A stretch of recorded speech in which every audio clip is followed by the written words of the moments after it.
Hello बच्चों, तो कैसे हैं आप लोग। मेरा नाम है नुसरत जहान और आज हम पढ़ने वाले हैं केमिस्ट्री क्लास 12 चैप्टर सॉल्यूशन। ठीक है, तो बच्चों सॉल्यूशन किसे बोलते हैं। सॉल्यूशन के बारे में आपको पता होगा कि बोला जाता है कि सपोज अगर आपको पानी का एक गिलास दिया जाए और उसमें आपको थोड़ा सा चीनी डालना है या फिर थोड़ा सा उसमें नमक डालना है, कुछ भी डाल सकते हो, जो कि उसके बाद उसके आप उसको स्टायर करेंगे तो आप देखेंगे, मतलब घोलेंगे तो उसके बाद आप देखेंगे कि वहाँ पे और शुगर मॉलिक्यूल्स या फिर सॉल्ट सॉल्यूशन में जो सॉल्ट के मॉलिक्यूल्स होंगे वो और दिखेंगे नहीं, गायब हो जाएंगे। ठीक है, तो गर्मी के दिन में सबको नींबू पानी बहुत पसंद होगा। नींबू पानी जब बनता है तो उसमें सारे के सारे जो चीनी पड़ते हैं या फिर जो भी शुगर जो होता है या फिर सॉल्ट होता है वो सारा घुल जाता है ना। So that is also kind of solution. उसमें क्या होता है कि हमने जो भी मतलब शुगर या फिर सॉल्ट जो भी डाला वो उसमें पूरी तरीके से मतलब सोल्यूशन में पूरी तरीके से घुल गया। तो अभी हम देखेंगे सोल्यूशन बेसिकली होता क्या है। Solution is a mixture of more than one pure substance. तो यहाँ पे क्या हो रहा है, एक या एक से ज्यादा चीजें मिल रही हैं। ठीक है, मतलब आप बोल सकते हैं कि कभी भी एक चीज को हम प्योर सब्सटेंस कोई एक चीज ले लेंगे और बोलेंगे कि वो सोल्यूशन है तो वो गलत होगा, क्योंकि सोल्यूशन का मतलब होता है कि एटलीस्ट उसमें दो चीजें होनी चाहिए। जो कम अमाउंट में है तो उसे बोलेंगे, मतलब जैसे हम डाल रहे हैं, सपोज चीनी डाल रहे हैं पानी में, तो पानी है सॉल्वेंट क्योंकि उसमें चीनी घुल रहा है तो वो होगा सॉल्वेंट। और जो हम डाल रहे हैं मतलब कि जो चीनी है वो हो गया हमारा सल्यूट। तो वो बन के मिल के बन गया है एक solution that is known as sugar solution, है ना बच्चों। तो अभी हम देखने वाले हैं कि बेसिकली ये क्या होता है ना, मिक्सचर टू प्योर सब्सटेंसेस बोल सकते हैं या फिर टू कंपाउंड्स बोल सकते हैं। Compound is also a form of मतलब काइंड ऑफ प्योर सब्सटेंस होता है। तो जैसे कि शुगर के मॉलिक्यूल्स हो गए और पानी हो गया, पानी एक कंपाउंड है, शुगर भी एक कंपाउंड है। तो बेसिकली इसको पूरी तरीके से अगर प्योर सब्सटेंस बोले तो वो सही कहलाएगा, mixture of more than one pure substance. Okay, तो अभी हम देखेंगे अगर सपोज दो ही, सिर्फ उसमें दो ही हम चीजें मिला रहे हैं, दो ही प्योर सब्सटेंस मिला रहे हैं, तो वहां पे होगा कि two components are mixed to form a binary solution. तो उसे हम बोलेंगे कि वो एक बाइनरी सोल्यूशन है बच्चों, क्योंकि उसमें सिर्फ और सिर्फ दो चीजें मिल रही हैं, दो प्योर सब्सटेंस मिल रहे हैं जो कि एक सोल्यूशन बना रहे हैं। तो बेसिकली सोल्यूशन में क्या होता है, दो चीजें पाई जाती हैं, एक होता है आपका सल्यूट और दूसरा होता है आपका सॉल्वेंट। जैसे कि फॉर एग्जांपल अभी मैंने कुछ यहाँ पे एग्जांपल्स लिखे हैं और उनमें से एक है, जैसे कि हो गया हमारा गैस एक सल्यूट है और दूसरा गैस भी सल्यूट जो सॉल्वेंट है, तो वो दोनों मिलके बन जाएगा gaseous solution. So that is example उसका हो जाएगा मिक्सचर ऑफ, अगर हम लोग ऑक्सीजन या फिर नाइट्रोजन मिला दे रहे हैं then that is a gaseous solution. Okay बच्चों, नेक्स्ट आता है हमारा, अगर हम सल्यूट लिक्विड ले रहे हैं और उसके बाद हम लोग वहां पे सॉल्वेंट गैस ले रहे हैं, तो वो बन जाएगा हमारा, वो भी बन जाएगा गैसियस सॉल्यूशन। उसके एग्जांपल्स होंगे जैसे हम लोग CHCl3 और N2 को मिला रहे हैं पानी के साथ, मतलब ह्यूमिडिटी के साथ।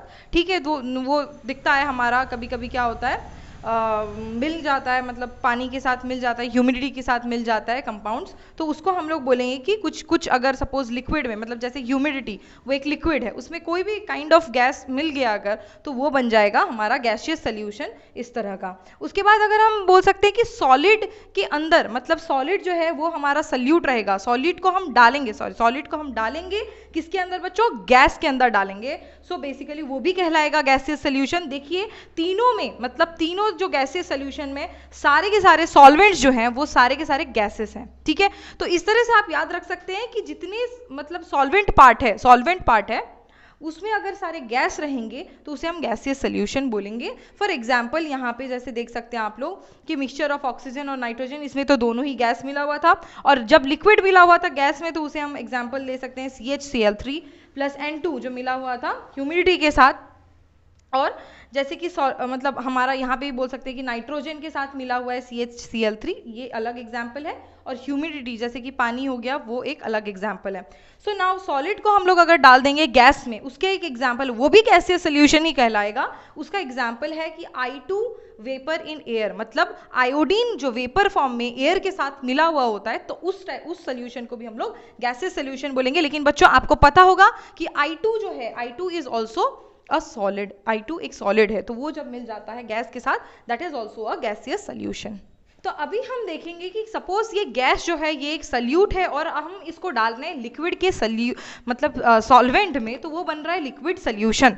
यहाँ पे देखिए जैसे हमने अभी बात की गैसियस सॉल्यूशन की, तो उन तीनों गैसियस सॉल्यूशन में आपने देखा होगा कि उन तीनों में जो है वहाँ पे सारे के सारे सॉल्वेंट जो थे वो गैसियस फॉर्म में थे। यहाँ पे देखिए लिक्विड सॉल्यूशन तीनों जो है उनमें भी सॉल्वेंट सारे लिक्विड फॉर्म में है। तो जैसे देखिए पहला हम गैस मिला रहे हैं लिक्विड फॉर्म में, तो वो भी बनेगा लिक्विड सॉल्यूशन। अब वो जो लिक्विड सॉल्यूशन है उसके एग्जांपल हो गए जैसे ऑक्सीजन वाटर में मिला हुआ होता है। बच्चों आपको पता होगा कि बहुत सारे जो मतलब फिश होते हैं या फिर जो एक्वाटिक एनिमल्स होते हैं वो भी ऑक्सीजन लेते हैं, है ना। तो इसका मतलब वाटर में भी ऑक्सीजन मिला हुआ है। उसके बाद आ जाइए तो लिक्विड एंड लिक्विड दोनों मिलके जो लिक्विड सॉल्यूशन बनाते हैं वो होता है, जैसे कोई भी काइंड ऑफ अल्कोहल डाल दिया आपने मतलब वाटर के साथ मिला दिया तो वो भी बन गया एक काइंड ऑफ लिक्विड सॉल्यूशन। तो उसके बाद अभी हम डालने वाले हैं सॉलिड को लिक्विड के साथ, मतलब जैसे कि हो गया सॉलिड हमारा सल्यूट है और हम लिक्विड इसमें डालेंगे। जो मैंने पहले वाला बच्चों एग्जांपल दिया था तो सबसे इजी था, वो क्या था ना, जब हमने चीनी डाला था मतलब शुगर डाला था या फिर सॉल्ट डाला था पानी में, तो that is also an example of liquid solution. Okay बच्चों, तो sugar in water, okay. So यहाँ पे हमारा शुगर जो है that is the solute and water जो है that is the solution, okay. So next is सारे आ जाएंगे अभी सॉलिड सॉल्यूशंस की बातें, क्योंकि यहाँ पे हम लोग अभी पढ़ने वाले हैं जो सारे जो सॉल्वेंट्स हैं वो वहाँ पे सॉलिड फॉर्म में होंगे। जैसे हम लोग अभी मिलाने वाले हैं गैस में, सॉलिड में गैस मिलाने वाले हैं, वो कैसे होता है ना, कभी कभी आपको पता होगा वो भी एक सॉलिड सॉल्यूशन ही कहलाएगा।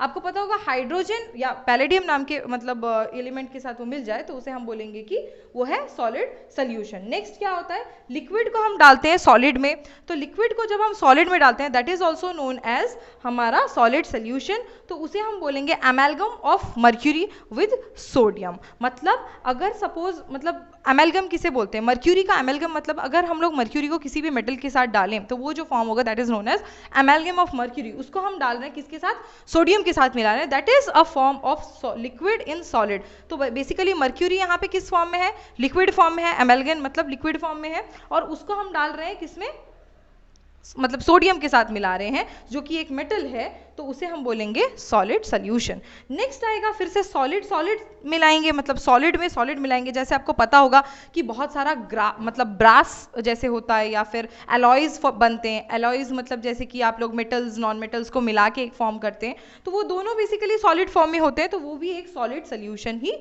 कहलाएगा। तो अभी बच्चों हम लोग देखेंगे इसमें कि मास परसेंट कैसे, मतलब कि इससे बहुत इंपॉर्टेंट क्वेश्चंस आते हैं, जैसे कि बहुत इंपॉर्टेंट टॉपिक है ये कंसंट्रेशन टर्म्स जिसे बोलते हैं। मतलब कि हमें देखना है कि उसके अंदर कितने अमाउंट में जो सॉल्यूट है वो सॉल्वेंट के अंदर कितने अमाउंट में है, तो वो कंसंट्रेशन देखने के लिए हम लोग दूसरे तरीके यूज करते हैं।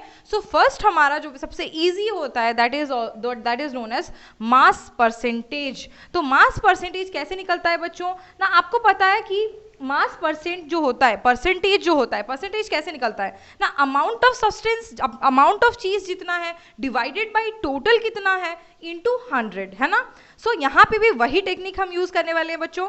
तो वहाँ पे हम लोग क्या बोलेंगे, मास परसेंट ऑफ जो कंपोनेंट, जो भी कंपोनेंट का आप निकाल रहे हैं, जिसका भी सॉल्यूट का सॉल्वेंट का जिसका भी आप निकाल रहे हैं, तो वो कैसे निकालेंगे ना, जो भी वो है मतलब मास of the component in the solution के अंदर वो जितना है, जितना मास उसका है, जैसे आप मान लो 90 ग्राम हो गया या 60 ग्राम हो गया, कुछ भी वो है, divided by total mass of the solution, पूरा का पूरा सॉल्यूशन का जितना मास होगा उसके साथ हमें पहले डिवाइड करना है, देन उसको हमें मल्टीप्लाई कर देना है 100 से, तो हमारा निकल जाएगा मास परसेंट। नेक्स्ट आता है कंसंट्रेशन टर्म होता है वॉल्यूम परसेंट। तो बच्चों वॉल्यूम किस केस में निकलता है, आपको पता होगा कि अगर हम लोग कुछ भी लीटर मिलीलीटर ये सब में निकालते हैं, लीटर क्यूब मिलीलीटर क्यूब या फिर तो इस तरह की जो चीज़ें होती हैं, मीटर क्यूब भी होता है, तो वॉल्यूम में हम निकालते हैं। तो बेसिकली यहाँ पे वॉल्यूम परसेंटेज ऑफ कंपोनेंट का फॉर्मूला होता है volume of the given component, जो भी कंपोनेंट का हम निकाल रहे हैं वॉल्यूम, वो कितना ज़्यादा है, उसका वॉल्यूम कितना है, divided by total volume solution solution का कितना है, पूरा जो सॉल्यूशन होगा, वो जो भी सॉल्यूशन है वो पूरे के पूरे सॉल्यूशन का वॉल्यूम, उसको हमें डिवाइड करना है किसके साथ, वो जो कंपोनेंट जिसका निकाल रहे हैं उसके वॉल्यूम को डिवाइड कर देना है टोटल वॉल्यूम ऑफ सॉल्यूशन के साथ, और उसे हमें मल्टीप्लाई कर देना है 100 के साथ। नेक्स्ट हमारा आता है मास बाय वॉल्यूम परसेंटेज। तो बच्चों ये थोड़ी सी आपके लिए मतलब क्वेश्चन इंपॉर्टेंट टॉपिक है, क्योंकि इससे क्वेश्चंस आ जाते हैं 1 मार्क के, या फिर शॉर्ट क्वेश्चंस ऐसा आ जाता है, फॉर्मूला से भी आ सकता है क्वेश्चन। तो मतलब हमें यहाँ पे निकालना है मास बाय वॉल्यूम परसेंटेज। तो मास बाय वॉल्यूम का क्या मतलब फॉर्मूला होता है, that is weight of the solute, weight of the solute divided by volume of the solution in 100 ml। तो हमें क्या निकालना है, पहले तो बच्चों वेट ऑफ सॉल्यूट निकालना है। सॉल्यूट का यहाँ पे हमें क्या निकालना है, वेट निकालना है कि कितना ज्यादा सॉल्यूट का वेट, कितना ज्यादा सॉल्यूशन का वेट है। उसके बाद हमें क्या करना है, उसे डिवाइड कर देना है वॉल्यूम ऑफ, उसे डिवाइड कर देना है वॉल्यूम ऑफ सॉल्यूशन के साथ, जो कि हमें 100 ml लेना है।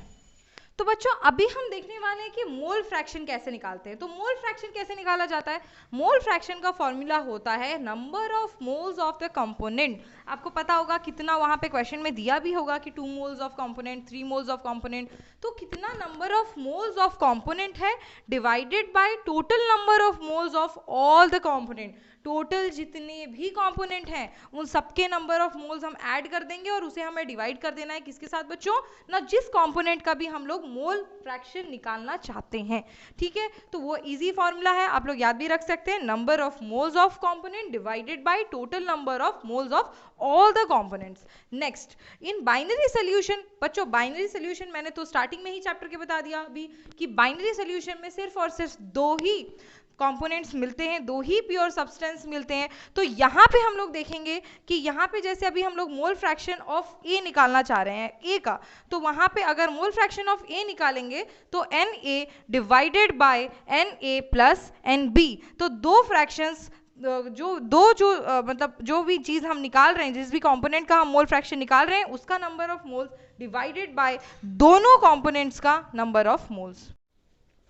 तो बच्चों अभी हम देखेंगे कि अगर सपोज हमें निकालना है mole fraction of component B, तो उसे हम कैसे निकालेंगे, number of moles of B divided by total number of moles in total, मतलब पूरे के पूरे सोल्यूशन में कितना टोटल नंबर ऑफ मोल्स है उसे डिवाइड कर देना है, मतलब n A plus n B, मतलब कि number of moles of A plus number of moles of B को डिवाइड कर देना है किसके साथ, number of moles of B, जिसका हम निकालना चाहते हैं मोल फ्रैक्शन। तो एक चीज यहाँ पे बच्चों देखिए ये इंपॉर्टेंट है कि अगर हम लोग को सपोज हम लोग ने बाइनरी सोल्यूशन में एक का मोल फ्रैक्शन निकाला है, ए का मोल फ्रैक्शन निकाला है, और दूसरे वाले का मोल फ्रैक्शन निकाला है साई बी, मतलब चाहे ए एक है और चाहे बी एक है, तो चाहे ए प्लस चाहे बी दोनों के मोल फ्रैक्शन को अगर हम ऐड करेंगे तो टोटल हमारा सम कितना आएगा, 1 आएगा बच्चों। ठीक है, नेक्स्ट हम देखेंगे मोलैरिटी। मोलैरिटी क्या होता है ना, molarity is defined as number of moles of solute present per litre of the solution. मतलब कि बच्चों